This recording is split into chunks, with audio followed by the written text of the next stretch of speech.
البدع والأهواء، أهل البدع العقائدية وأهل البدع السياسية. نقول بيننا وبينكم السلف، بيننا وبينكم الكتب، كان فيقول البدع بيننا وبينكم. Bismillahirrahmanirrahim. Pembahasan hadis yang ke 564 kemarin belum selesai. Kalau enggak sudah ya. 565 akhirnya belum selesai hadis Hakim bin Hizam. Baik, lafaz yang berikutnya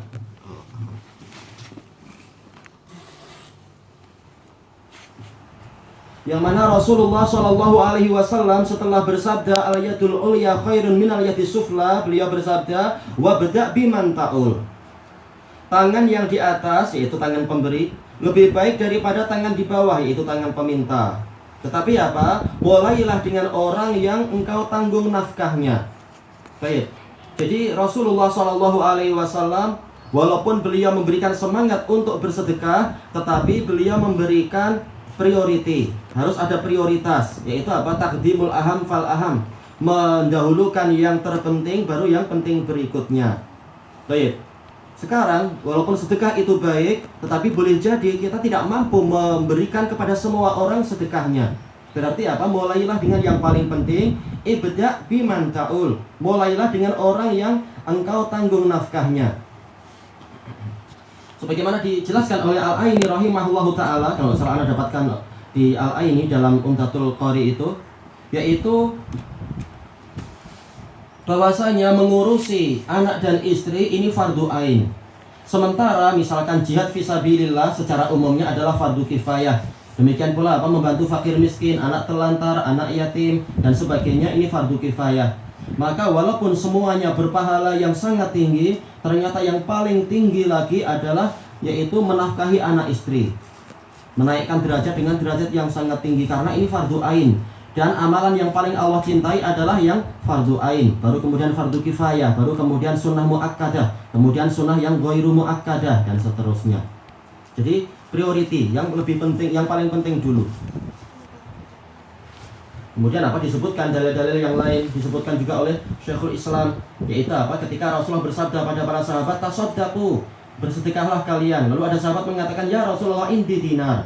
Wahai Rasulullah, saya punya 1 dinar. Maksudnya, kemana saya sedekahkan ini? Minta bimbingan. Tidak hanya menggunakan dalil yang umum, tapi minta bimbingan. Maka Rasulullah mengatakan, tasaddaq ala waladik, bersedekahlah untuk anakmu. Dia mengatakan, indi dinarun akhar, saya punya dinar yang lain. Maka Rasul bersabda, tasaddaq ala imra'atik, bersedekahlah untuk istrimu. Nah, kemudian disebutkan yang berikutnya dan berikutnya, summa adna, lalu yang lebih dekat berikutnya dan berikutnya. Ini pembahasan tadi hadis tasaddaqu ini adalah sedekah-sedekah yang sifatnya adalah mustahabbah. Yang mustahabbah saja itu ada priority. Apalagi yang wajibah, yang fardu ain, jelas apa priority itu ada. Istri jelas ada apa? Memiliki hak yang menjadi fardu ain bagi suami. Anak juga memiliki hak yang menjadi fardu ain bagi ayah dan seterusnya. Baru yang berikutnya dan berikutnya. Jangan apa? Mengutamakan orang lain dapat pujian banyak-banyak, tapi anak istri terlantar. Ini tentunya keliru.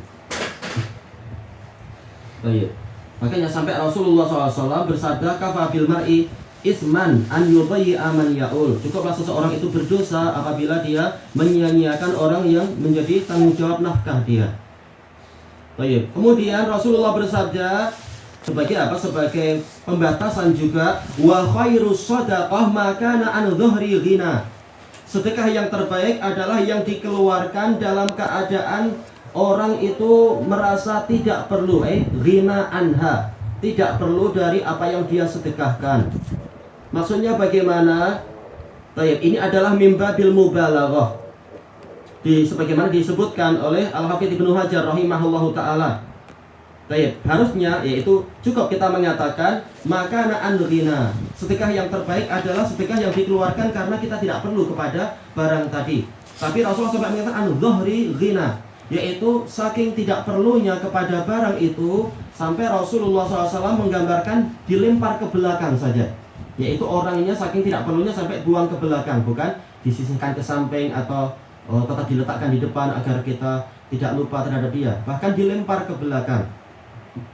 Baik. Lalu bagaimana menggabungkan lafaz ini dengan hadis yang lain? Hadis Abi Hurairah, apa itu? Afdhalus shadaqah, apa itu? Juhdul muqil. Sedekah yang terbaik adalah kerja kerasnya orang yang miskin. Kalau yang hadis Abi Hurairah ini jelas sekali, sebagaimana dijelaskan oleh Ibnu Hajar dan lain-lain itu, yaitu harta itu sangat diperlukan oleh manusia. Bahkan jiwa manusia cinta harta, semuanya wajar itu, karena kita tidak mungkin hidup tanpa apa? Tanpa harta secara manusiawinya. Maka dikatakan sebagai doruri, hak yang sifatnya doruri, yaitu apa? Perlu makan, perlu minum, perlu pakaian, perlu tempat tinggal. Kalau nggak demikian boleh jadi kita mengalami halak, kebinasaan. Maka masalah cinta harta secara mendasar itu tidak dilarang. Baik, sekarang orang itu miskin, orang itu fakir. Baik, dalam keadaan fakir dan dia perlu harta itu, ternyata dia bersedekah, maka nilainya menjadi sangat tinggi sekali. Karena apa? Dia sampai mampu mengeluarkan sesuatu yang dia sendiri sangat perlukan. Maka dengan sebab itu orang-orang Ansor mendapatkan pujian. Wa yu'thiruna ala anfusihim walau kana bihim khassasah. Mereka lebih mengutamakan orang muhajirin daripada diri mereka sendiri. Walau kana bihim khassasah, walaupun mereka sendiri sedang miskin, sedang apa? Sangat memerlukan harta tersebut. Baik. Tetapi manakala mereka keimanannya itu mampu mengalahkan sifat kedekutnya, maka mereka memang mendapatkan pahala yang sangat tinggi, derajatnya sangat tinggi. Walaupun tidak setinggi orang muhajirin, karena muhajirin punya nilai yang gabungan antara hijrah dan nusrah untuk Nabi SAW. Baik, ini ma'ruf. Orang yang miskin sedekah 10 ringgit itu jelas nilainya jauh lebih tinggi daripada sedekahnya orang kaya yang sama-sama 10 ringgit misalkan. 10 ringgit senang bagi dia. Sekarang yang jadi masalah adalah hadis yang di hadapan kita ini, hadis Hakim bin Hizam. Dari sudut mana sedekah yang terbaik adalah sedekah yang dikeluarkan dalam keadaan orang tidak memikirkan lagi. Kata para ulama, sebagaimana yang disebutkan juga oleh Syamsul Haq Azim Abadi di dalam kitab apa itu yang pernah ana lewati itu, kitab apa itu judulnya, kitabnya itu Badrul Majhud kalau tidak salah ya, karena terlupakan, Syarah Sunan Abi Dawud, yaitu ini kembalinya kepada keikhlasan dan kebulatan hati. Maksudnya bagaimana? Kalau dia kurang ikhlas, maka sedekahnya pun jadi kurang bermanfaat dan kurang kebaikannya. Nah, kalau dia ikhlas, maka sedekahnya sempurna. Kalau dia betul-betul sangat ikhlas sampai bahkan dia tidak kisah dengan apa yang dia lemparkan, yaitu tidak kisah dengan apa yang dia keluarkan sampai seakan-akan dilempar ke belakang, maka ini adalah sedekah yang terbaik. Betul-betul hatinya tidak ada lagi istisraf, tidak ada lagi kecondongan pada apa yang dia keluarkan. Nah, ini adalah jadi yang terbaik. Mana yang lebih baik antara ini dengan yang tadi? Kata beliau, sebagaimana juga kata Syekhul Islam Ibnu Taimiyah, ini kembalinya kepada pelakunya. Jadi Rasulullah SAW fatwa beliau sesuaikan dengan orang yang beliau hadapi. Terkadang beliau lihat orangnya seperti ini, maka beliau menyemangati dengan lafaz yang seperti ini. Terkadang orang yang lain polanya lain, maka beliau semangati. Yang penting semuanya berusaha untuk sedekah. Sebagaimana tentang ketika beliau ditanya tentang apa itu khairul muslim, siapakah muslim yang terbaik, maka untuk satu kali beliau mengatakan man salimal muslimuna min lisanihi wa yadihi. Muslim yang terbaik adalah orang yang mana kaum muslimin selamat dari lisan dia dan tangan dia. Baik, sementara ketika ditanya oleh orang yang lain, Rasul mengatakan bahwasanya muslim yang terbaik di antaranya adalah apa? It'amut ta'am, yaitu orang yang mau memberikan makanan, wa ifsa'us salam, orang yang mau memberikan salam. Kata para ulama, ini menunjukkan orang yang pertama disemangati untuk tidak mengganggu orang lain, karena boleh jadi Rasulullah lihat pada dirinya ada karakter yang suka usil, suka nakal, suka mengganggu orang lain. Maka disemangati muslim yang terbaik adalah yang tidak mengganggu orang lain dengan tangan dan lidahnya.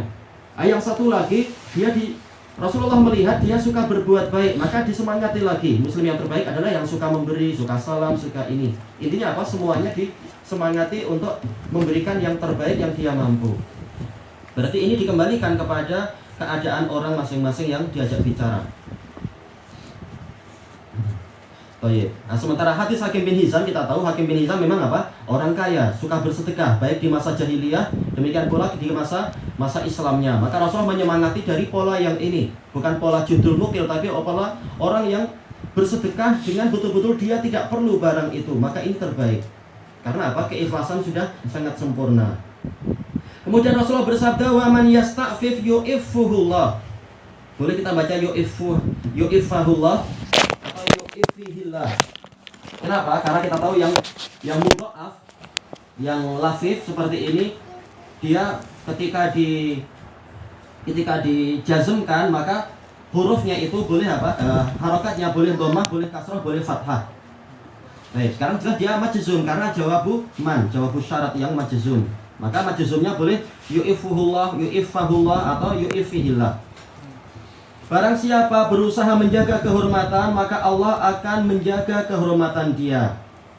Baik, disebutkan oleh Al-Munawi di dalam Faidul Qadir, yaitu apa? Orang yang berusaha memelihara kehormatan dari meminta-minta, maka Allah akan betul-betul menjaga dia dengan apa? Memberikan kifayah. Dia berusaha untuk, walaupun dia fakir, walaupun dia memerlukan, tetapi dia tetap berusaha untuk menjaga kehormatan, dan kehormatan lebih mahal dari harta. Maka dia berusaha untuk tidak minta-minta, maka Allah yang akan mencukupi dia. Allah membalas kebaikan dia dengan apa? Mencukupi hajat dia dan menjaga kehormatan dia. Dia dapat dua. Berarti apa? Orang yang bersikap sebaliknya, maka dia akan mendapatkan kebalikannya. Karena miskin atau merasa miskin, lalu dia minta-minta, maka apa? Dia tidak pernah tercukupi. Seperti dalam hadis Hakim yang telah kita lewati, apa itu? Kala ya'kul walam yashba. Orang yang makan tapi tidak kenyang juga. Baik, dan juga apa? Kehormatannya hilang, maka dia rugi dua. Sementara orang yang menjaga kehormatan, dia dapat dua. Kehormatan terpelihara dan Allah mencukupi keperluan dia. Wa man yastaghni yughnihillah. Barang siapa merasa cukup, maka Allah benar-benar akan mencukupi dia. Baik, sebagaimana disebutkan oleh Al-Qari, yaitu apa? Dia betul-betul mendapatkan dua manfaat di sini. Ghina di sini, ghina al-qalb. Maka barang siapa hatinya merasa cukup, Allah betul-betul akan mencukupi dia. Yaitu apa? Mencukupi secara fisikal, betul-betul dia akan mendapatkan rezeki yang diberkahi. Sehingga Allah menjaga hati dia jangan sampai rusak atau turun kualiti dari yang bagus tadi. Hatinya merasa kaya, dan juga apa? Dan juga secara fisikal dia akan mendapatkan harta yang cukup, sehingga dia mendapatkan untung secara lahir dan batin. Ini adalah keuntungan orang-orang yang mengikuti sunnah Nabi dengan menjaga kehormatan. Maka Allah akan menjaga kehormatan dia dan menjaga dia dari kefakiran, mencukupi keperluan dia. Baik. Ilahuna wallahu a'lam.